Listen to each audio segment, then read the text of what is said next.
Welcome to our YouTube channel ES Assam Paper. আজি তোমালোকৰ সন্মুখত লৈ আহিছো BA 3rd সেমিষ্টাৰৰ যেটো তোমালোকৰ পলিটিক্যাল সায়েন্স সাবজেক্ট আছে পলিটিক্যাল সায়েন্স সাবজেক্টৰ আজি কিছুমান ইম্পৰ্টেন্ট কোৱেশ্চনছ আলোচনা কৰিম 3 নম্বৰ চেপ্টাৰৰ 3 মাৰ্কৰ কোৱেশ্চন আনসাৰ আজি ডিসকাস কৰিম তোমালোকৰ ফাইনাল এক্সাম 2024 ৰ কাৰণে তো তোমালোকৰ 3 নম্বৰ চেপ্টাৰটো দিয়া আছে যে বিষয় প্ৰশাসন দীঘলীয়া সময় প্ৰশ্ন উত্তৰ চাই লোৱা আজি যেহেতু তোমালোকৰ আগত ৰচনাধৰ্মী প্ৰশ্ন উত্তৰ আজি দেখুৱাম তো ৰচনাধৰ্মী প্ৰশ্ন উত্তৰৰ ভিতৰত তোমালোকৰ প্ৰথম কোৱেশ্চনটো ইম্পৰ্টেন্ট তোমালোকৰ ফাইনাল এক্সামিনেশনৰ কাৰণে যে প্ৰথম কোৱেশ্চনটো দিয়া আছে যে পৰিবেশন বুলিলে কি বুজা তো পৰিবেশন বুলিলে কি বুজা ভেৰি ইম্পৰ্টেন্ট কোৱেশ্চনটো তো কোৱেশ্চনটো তোমালোকে 10 বা 4 মাৰ্কৰ কাৰণে কোৱেশ্চনটো চাই যাবা তো এৰ আনসাৰটো দিয়া আছে যে উত্তৰটো হল যে পৰিবেশন বুলি কলে আমি সাধাৰণতে নিযুক্তক বুজো কিন্তু পৰিবেশন মানে নিযুক্তি বুলি কলে পৰিবেশনৰ অৰ্থ সম্পূৰ্ণ নহব কাৰণ লোক প্ৰশাসনত পৰিবেশন শব্দই এক বহল প্ৰয়োগৰ অৰ্থে হোসায় আৰু তোমালোকে সম্পূৰ্ণখিনি চাই লোৱা কাৰণ সম্পূৰ্ণখিনি মই কবলৈ গলে ভিডিওটো বেছি দীঘলীয়া হ'ব তো তেওঁৰ কাৰণে মই কোৱেশ্চন আৰু এনসাৰ দি আছো তোমালোকে চাই লোৱা তো এনসাৰ বিলাক এইবিলাক আছিল এনসাৰ তো এনসাৰটো সম্পূৰ্ণখিনি তোমালোকে চাই লোৱা মই দি আছো আৰু লগতে মই পেজ নম্বৰ কৈ দি আছো তো পেজ নম্বৰ দি আছো তোমালোক 115 পেজত দি আছে কোৱেশ্চনটো ভেৰি ইম্পৰ্টেন্ট কোৱেশ্চন আৰু তোমালোকৰ আগত আজি কেইটামান ইম্পৰ্টেন্ট কোৱেশ্চন আছে যেহেতু দেখুৱাম তো তোমালোকে ভিডিওটো স্কিপ নকৰি ভিডিও হেকলৈ চাই থকা তো 9 নম্বৰ কোৱেশ্চনটো ভেৰি ইম্পৰ্টেন্ট যে লোকসেৱা আয়োগৰ স্বতন্ত্ৰতাক কেনেদৰে নিশ্চিত কৰা হৈছে সেই সম্পৰ্কে এটা টকা যোগত কৰা ভেৰি ইম্পৰ্টেন্ট কোৱেশ্চনটো তোমালোকৰ ফাইনাল এক্সামিনেশন 2024 ৰ কাৰণে লোকসেৱা আয়োগৰ স্বতন্ত্ৰতা কেনেদৰে নিশ্চিত কৰা হৈছে সেই সম্পৰ্কে এটা টকা যোগত কৰা তো এৰ আনসাৰও দিয়া আছে তোমালোকে পয়েন্ট আউট কৰে দিয়া আছে তো প্ৰথম পয়েন্ট দিয়া আছে যে অবহৰৰ পিছত নিযুক্তিত বাধা তো অবহৰৰ পিছত নিযুক্তিৰ বাধাটো তোমালোকে চাই লোৱা তাও খ নম্বৰ দিয়া আছে দ্বিতীয় নম্বৰ টপিকত দিয়া আছে যে জটিল অপহৰণ প্ৰক্ৰিয়া তো জটিল অপহৰণ প্ৰক্ৰিয়া তো এইটো তোমালোকে চাই লোৱা যেহেতু মই দি আছো আৰু ঘ নম্বৰ দিয়া আছে যে স্থায়ী সেৱাৰ শৰ্ত তো স্থায়ী সেৱাৰ শর্ত এইখিনি আছিল আনসার তিনিটা টপিকত দি আছে তিনিটা পয়েন্ট দি আছে পয়েন্ট তিনিটা তোমালোকে ভালদৰে চাই যাবা ভেৰি ইম্পৰ্টেন্ট কোৱেশ্চনটো যে কোৱেশ্চনটো দি আছে যে লোকসেৱা আয়োগৰ স্বতন্ত্ৰতা কেনেদৰে নিশ্চিত কৰা হৈছে সেই সম্পৰ্কে এটা টকা যোগত কৰা ভেৰি ইম্পৰ্টেন্ট কোৱেশ্চনটো 4 মাৰ্কৰ কাৰণে আন এটা ইম্পৰ্টেন্ট কোৱেশ্চন দিয়া আছে তোমালোকৰ 13 নম্বৰ কোৱেশ্চনটো ইম্পৰ্টেন্ট হয় ফাইনাল এক্সামিনেশনৰ কাৰণে যে কেন্দ্ৰীয় লোকসেৱা আয়োগৰ প্ৰশাসনীয় কাৰ্য আৰু পৰামৰ্শদানকাৰীৰ কাৰ্যসমূহ সম্পৰ্কে আলোচনা কৰা তো কেন্দ্ৰীয় লোকসেৱা আয়োগৰ প্ৰশাসনীয় কাৰ্য আৰু পৰামৰ্শদানকাৰীৰ কাৰ্যসমূহ সম্পৰ্কে আলোচনা কৰিবলৈ কৈছে এইটো ইম্পৰ্টেন্ট হয় ভেৰি ইম্পৰ্টেন্ট তোমালোকৰ এক্সামৰ কাৰণে তো এৰ আনসাৰত দিয়া আছে যে উত্তৰটো কেন্দ্ৰীয় লোকসেৱা আয়োগৰ কাৰ্যসমূহ তলত দিয়া ধৰণৰ প্ৰশাসনীয় কাৰ্য তো প্ৰশাসনীয় কাৰ্য তোমালোকৰ 5টা দিয়া আছে যে প্ৰথমতে কেন্দ্ৰীয় চৰকাৰৰ বিভিন্ন সেৱাত নিযুক্তিৰ বাবে লিখিত পৰীক্ষাৰ লগতে ব্যক্তিত্ব নিৰূপণ পৰীক্ষা অনুষ্ঠিত কৰা হয় খ নম্বৰতে ৰাষ্ট্ৰপতি বিচাৰা কোনো বিষয়ৰ ওপৰত পৰামৰ্শ প্ৰদান কৰে বাকি তিনিটা তোমালোকে চাই লোৱা বাকি তিনিটা দিয়া আছে তোমালোকৰ মই দি আছো স্ক্ৰিনত ইয়াৰ পৰা চাই লবা আৰু তাৰ পিছত দিয়া আছে যে পৰামৰ্শদানকাৰীৰ কাৰ্য তো পৰামৰ্শদানকাৰীৰ কাৰ্য তোমালোকৰ ইয়াত দিয়া আছে কিমান 7টা মান দিয়া আছে তো 7টা দিয়া আছে ইয়াত 3 দিয়া আছে এই পৃষ্ঠাত আছে 4টা ভালদৰে চাই লোৱা এই পিছত দিয়া আছে আৰু 3টা পয়েন্ট 3টা 4টা পয়েন্ট আছে 4টা পয়েন্ট চাই লোৱা তোমালোকৰ হেকৰটো চাই লোৱা হেকৰটো অলপ ভৰ দীঘল আছে তো তোমালোকে চমুকৈ পঢ়িবা ভেৰি ইম্পৰ্টেন্ট কোৱেশ্চনটো তাৰ পিছত এটা কোৱেশ্চন দিয়া আছে যে 14 নম্বৰ কোৱেশ্চনটো ইম্পৰ্টেন্ট হয় তো ইম্পৰ্টেন্ট সহকাৰে এইটো চাই যাবা যে ৰাজ্যিক লোকসেৱা আয়োগৰ কাৰ্যাৱলী সম্পৰ্কে আলোচনা কৰা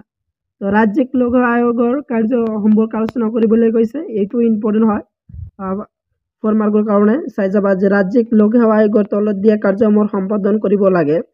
4 বা 10 মাৰ্কৰ কাৰণে কোৱেশ্চন বিলাক চাই যাবা ভেৰি ইম্পৰ্টেন্ট হয় তো ইয়াতো পয়েন্ট আউট কৰি দিয়া আছে পয়েন্টটো ভালদৰে চাই লোৱা এইবিলাক আছিল ৰাজ্যিক লোকসেৱা আয়োগৰ কাৰ্যাৱলী তো কাৰ্যাৱলী আহিলে তোমালোকে সম্পূৰ্ণখিনি আনসাৰটো লিখি দিবা ভেৰি ইম্পৰ্টেন্ট কোৱেশ্চনটো তোমালোকৰ কোৱেশ্চন নম্বৰ 19 টো হল যে কেন্দ্ৰীয় লোকসেৱা আয়োগৰ গঠন আলোচনা কৰা তো কেন্দ্ৰীয় লোকসেৱা আয়োগ কেনেকৈ গঠন কৰা হৈছিল তো এইটো আহিব পাৰে তোমালোকৰ চূড়ান্ত পৰীক্ষাৰ কাৰণে ভেৰি ভেৰি ইম্পৰ্টেণ্ট হয় যে কেন্দ্ৰীয় লোক আয়োগৰ গঠন। তো ইয়াৰ এনচাৰটো ভালদৰে চাই লোৱা। এনচাৰ মই দি আছোঁ, এইখিনি আছিল এনচাৰ 4 মাৰ্কৰ কাৰণে ভেৰি ভেৰি ইম্পৰ্টেণ্ট কুৱেশ্যনটো। তোমালোকৰ আন এটা ইম্পৰ্টেণ্ট কুৱেশ্যন দিয়া আছে যে পেজ নাম্বাৰটো কৈ দিয়া আছোঁ 120 পেজত দিয়া আছে। 10 মাৰ্কৰ কাৰণে চাই যাবা বা 5 মাৰ্কৰ কাৰণেও যে পদোন্নতিৰ বৈশিষ্ট্য আৰু গুৰুত্ব সম্পৰ্কে আলোচনা কৰা। তো এই কুৱেশ্যনটো ইম্পৰ্টেণ্ট হয়, ভেৰি ভেৰি ইম্পৰ্টেণ্ট যে পদোন্নতিৰ বৈশিষ্ট্য আৰু গুৰুত্ব সম্পৰ্কে আলোচনা কৰিবলৈ কৈছে। তো পদোন্নতিৰ বৈশিষ্ট্য মই দিয়া আছে 5টা দিয়া আছে। প্ৰথম হৈছে পদোন্নতি শ্ৰেণী পৰ্যায় আৰু সেৱাৰ ৰূপত পদভৰ শ্ৰেণীকৰণৰ কৰিব লাগে আৰু খ ঘ ঘ অংগ। তো 4টা চাই যাবা, 4টা মই দি আছোঁ। তাৰপিছত দিয়া আছে যে পদোন্নতিৰ গুৰুত্ব। তো পদোন্নতিৰ গুৰুত্বখিনি তোমালোকে চাই ল'বা, ভেৰি ভেৰি ইম্পৰ্টেণ্ট হয় কুৱেশ্যনটো যে পদোন্নতি বৈশিষ্ট্য আৰু গুৰুত্ব আহিব পাৰে। তো পদোন্নতিৰ গুৰুত্ব আৰু বৈশিষ্ট্য আহিলে তোমালোকে এইবিলাক লিখি দিবা, ভেৰি ভেৰি ইম্পৰ্টেণ্ট কুৱেশ্যনটো 10 মাৰ্কৰ কাৰণে আৰু 5 মাৰ্কৰ কাৰণে ভেৰি ভেৰি ইম্পৰ্টেণ্ট কুৱেশ্যনটো অত্যন্ত গুৰুত্বপূৰ্ণ হয় তোমালোকৰ এই বৰ্ষৰ কাৰণে, যিহেতু তোমালোকৰ ডিচেম্বৰত এক্সাম আছে BA 3rd ছেমিষ্টাৰৰ। ইয়াৰ পিছে আন এটা কুৱেশ্যন চাই যাবা যে কুৱেশ্যন নম্বৰ 9 প্ৰশ্ন নম্বৰ 9 যে পদোন্নতি বুলিলে কি বুজা? পদোন্নতিৰ ক্ষেত্ৰত নীতিৰ গুণ আৰু দোষৰ বিষয়ে আলোচনা কৰা। তো পদোন্নতি বুলিলে কি বুজা? তো এই এনচাৰত আছে যে ইংৰাজী প্ৰমোশ্যন শব্দটো লেটিন শব্দ প্ৰমোভৰি ইৰ পৰা উদ্ভৱ হৈছে, যাৰ অৰ্থ আগবাঢ়ি যোৱা। কোনো এটা নিৰ্দিষ্ট পদবীৰ পৰা অৰ্হতা আৰু অভিজ্ঞতা সম্পূৰ্ণ বিষয়ক অধিক কৰ্তব্য ক্ষমতা দায়িত্ব আৰু ধৰ্মাদি উচ্চ পদবীত নিযুক্তি দিয়াকেই পদোন্নতি বুলি কোৱা হয় বা বলা হয়। ই আছিল পদোন্নতি বুলিলে কি বুজা। ইয়াৰ পিছত দিয়া আছে, তো সেই পৃষ্ঠাত দিয়া আছে পদোন্নতিৰ গুণ আৰু দুখ। তো গুণ আৰু দুখটো চাই লোৱা।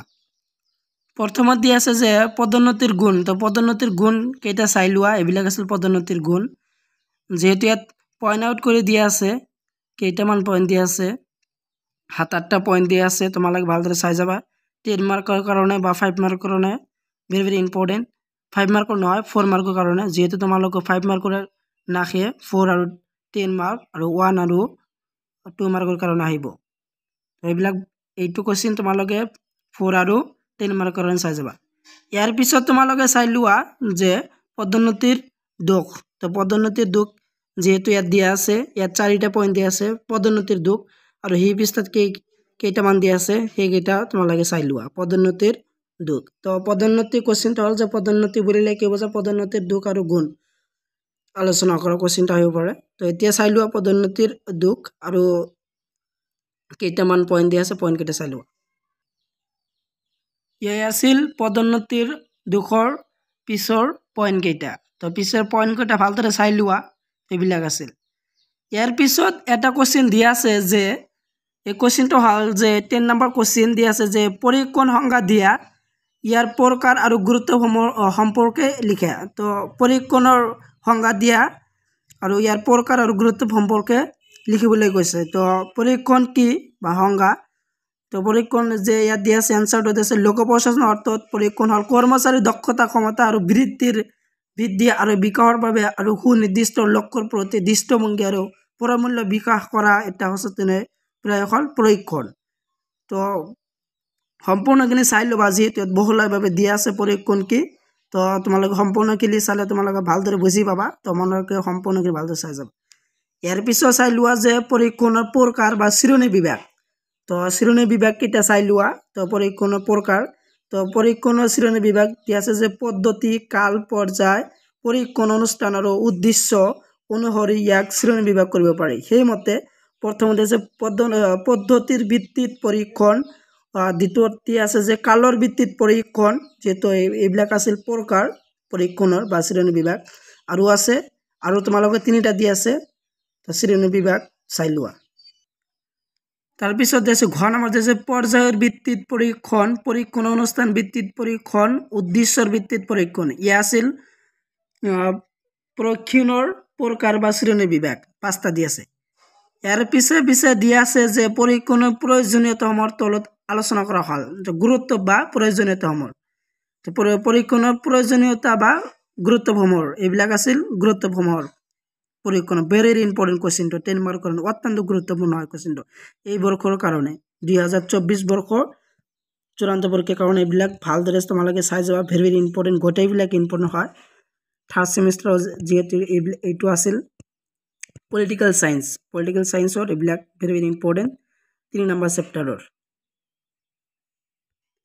আজিৰ ভিডিঅ'ৰ শেষৰ কোৱেশ্চনটো হ'ল যে তোমালোকৰ 3 নম্বৰ চেপ্টাৰৰ যেটো তোমালোকৰ ইম্পৰ্টেণ্টৰ ভিতৰত আজি শেষৰ কোৱেশ্চনটো হ'ল যে 11 কোৱেশ্চন নম্বৰ যে কেন্দ্ৰীয় লোকসেৱা আয়োগৰ গঠন আৰু কাৰ্যৱলী আলোচনা কৰা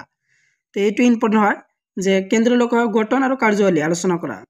তো গঠন কেনেকৈ হ'ল আৰু কাৰ্যৱলী লিখিবলৈ কৈছে কোৱেশ্চনটো আহিব পাৰে তোমালোকৰ পৰীক্ষাত তো তোমালোকে চাই লোৱা এনসাৰটো দিয়া আছে যে ভাৰতৰ প্ৰথমে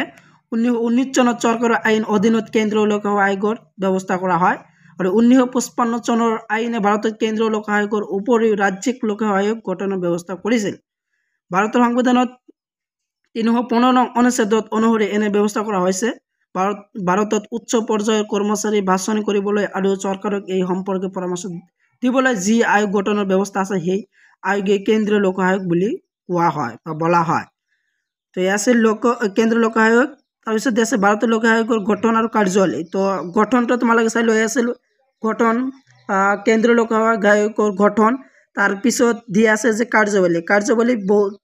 10টা মান তোমালোকৰ 10-12টা মান পইণ্ট আউট কৰি দিয়া আছে পইণ্টকেইটা চাই লোৱা এয়া আছিল কেন্দ্ৰীয় লোকসেৱা আয়োগৰ কাৰ্যৱলী তো ভাৰতত লোকসেৱা আয়োগৰ প্ৰধান কামসমূহ হ'ল ইয়াত দিয়া আছে প্ৰথমতে আছে চৰকাৰে প্ৰত্যক্ষ বা পদোন্নতিৰ যোগতে নিযুক্তি দিবলৈ হ'লে আয়োগৰ পৰামৰ্শ মানি চলিব লাগে সম্পূৰ্ণখিনি তোমালোকে ভালদৰে চাই লোৱা মই দি আছোঁ আৰু আছে ইয়াৰ পইণ্টকেইটা সেই পৃষ্ঠাত দিয়া আছে সেই পৃষ্ঠাৰ চাই লোৱা ইয়া আছিল তোমালোকৰ পিছৰ যে পইণ্টকেইটা যে কাৰ্যৱলী লোকসেৱাৰ কেন্দ্ৰীয় লোকসেৱা আয়োগৰ কাৰ্যৱলী ভালদৰে চাই লোৱা ভেৰি ভেৰি ইম্পৰ্টেণ্ট কোৱেশ্চনটো অত্যন্ত গুৰুত্বপূৰ্ণ হয় আৰু তোমালোকৰ এই কোৱেশ্চনটো কোন পেজত দিয়া আছে মই পেজ নম্বৰটো কৈ দি আছোঁ পেজ নম্বৰ দিয়া আছে তোমালোকৰ 128 বা 29 নম্বৰ পেজত দিয়া আছে মডেলৰ পৰা চাই ল'ব পাৰা ভেৰি ভেৰি ইম্পৰ্টেণ্ট আজি তোমালোকৰ আগত যিবিলাক কোৱেশ্চন আছে ডিছকাছ কৰিলোঁ গোটেইবিলাক ইম্পৰ্টেণ্ট হয় BA third semester political science সাবজেক্টৰ 3 নম্বৰ চেপ্টাৰত আজিৰ ভিডিঅ' এইখিনি আছিল